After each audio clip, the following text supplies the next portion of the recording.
Lisbon in November, off-season, affordable, and surprisingly sunny. If you're looking for a European getaway that blends rich history, vibrant food, and coastal charm without the crowds, this might be your perfect trip. We explored the best of Lisbon and nearby gems, and here's what we discovered. Let us show you around. We started in Belem, just a quick Uber ride from the city center. The Belem Tower is one of Lisbon's most iconic landmarks. Built in the 1500s, it was both a fortress and a ceremonial gateway to the city. Standing at the edge of the Tagus River, it feels like a portal into Portugal's age of discovery. Even in November, the weather was mild, perfect for wandering around and taking it all in without the lines that you usually find in the summer.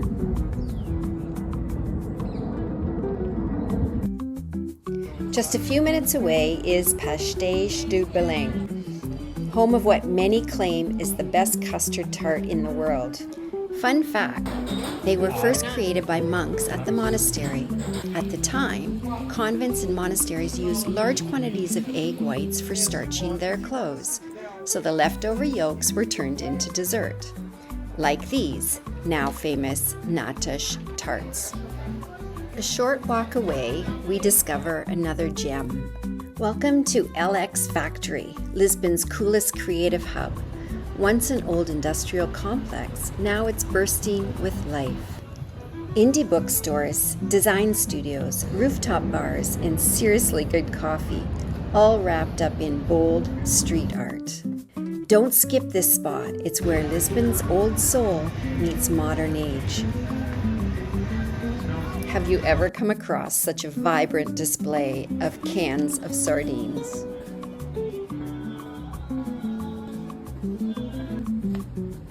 Next stop, the Time Out Market. It's like Lisbon's greatest hits all under one roof. Think top chefs, creative twists on Portuguese classics, and international flavor. No visit to the Time Out Market is complete without indulging in a pastry and a shot of ginginha, Portugal's famous cherry liqueur.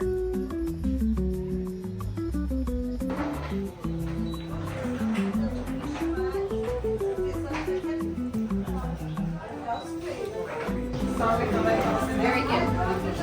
You'll like it. Dang good. Muito bom. Once the city's red light district, Pink Street is now a nightlife hotspot. And yes, the street is literally painted pink. It's a great photo op during the day, and by night, the bars come alive with locals and tourists alike. We preferred stopping by in the late afternoon, before the party starts, but if you're into nightlife, this is the place to be.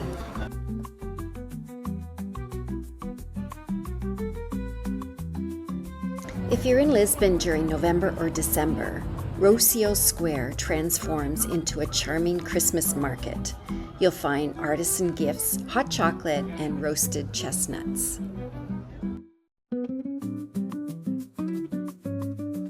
It added a festive touch to our trip and was a cozy way to spend an evening.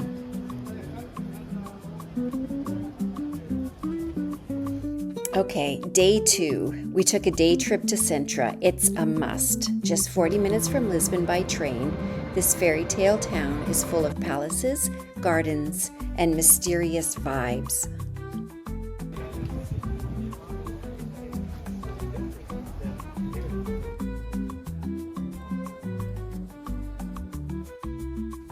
And of course, before we start exploring, we stop for coffee and pastry. Okay, here's where it got a bit confusing. Peanut Palace has 2 main ticket options. One ticket gets you into the entire palace and the park, which includes the terraces, the richly decorated interior rooms, and the surrounding gardens. The other, cheaper ticket, which is the one we bought, gives you access to only the park and the terraces, not the inside of the palace. So just make sure you know which ticket you're buying when you get there, or you can pre-book it online. We were more than happy just visiting the terraces and then wandering through the park's trails and hidden gems. After a full day in Sintra, we made our way back to Lisbon and stumbled upon a hidden gem for dinner, serving authentic Portuguese cuisine. Definitely add this spot to your must-visit list.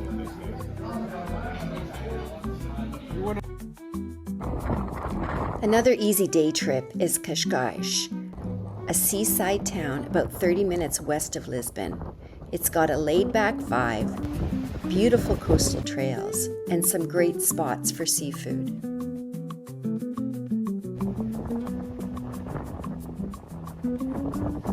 A couple of spots worth checking out while you're in Cascais are Mercado de Vila and the dramatic coastal region of Roca do Inferno.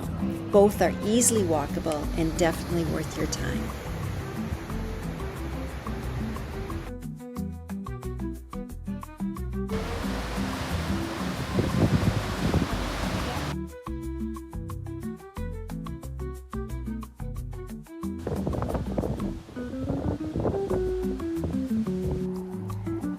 Just a hop, skip, and a jump down the street was the Marina de Cascais, a lovely stroll through a very upscale area.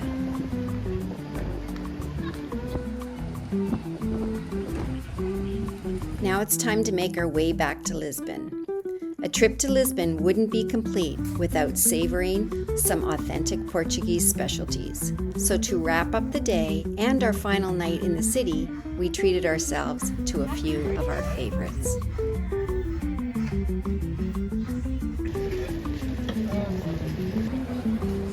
The most famous bifana sandwich shop em Lisboa. Duas para começar. E assim, faça assim, abre-se o papel, abre-se um pouco e depois um pouco de mostarda e Bob's your uncle.